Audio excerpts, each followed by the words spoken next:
ever na gusto nyo mag-tour dito sa Dubai, at saka yung Global Village. Pag pupunta ka daw ng Dubai at gusto makapunta ng iba-ibang country, try mo bumisita sa Global Village daw. So, yun yung itinerary natin today. Subukan natin kung mapagkasya natin in one video. Pero kasi ngayon, kasama ulit natin yung aking pinakamahal na cousin. Okay, so nag-aantay ako ngayon sa kanya dito sa bus station sa Al Hubayba. Al Hubayba siya, pero pag mga Pilipino nagsabi, Al Gubayba. Nandito tayo ngayon sa Eco Mini Mart here in the bus station. Ayan.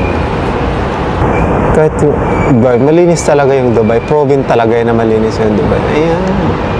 Iikot ko kaya. Ayan.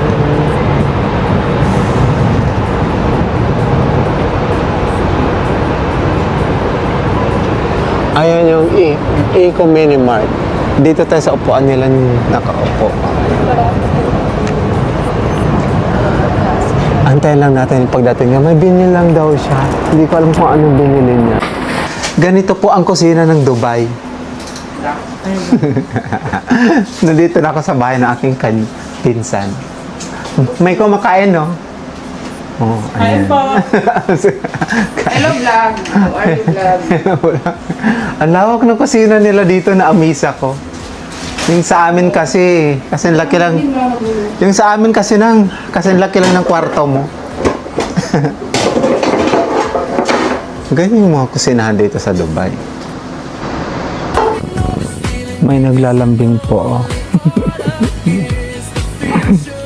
May naglalambing po.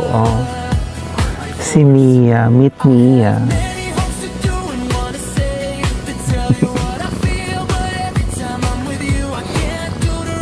Inaantok talaga sa pinagagawa nito. Inaantok talaga sa ginagawa Mia.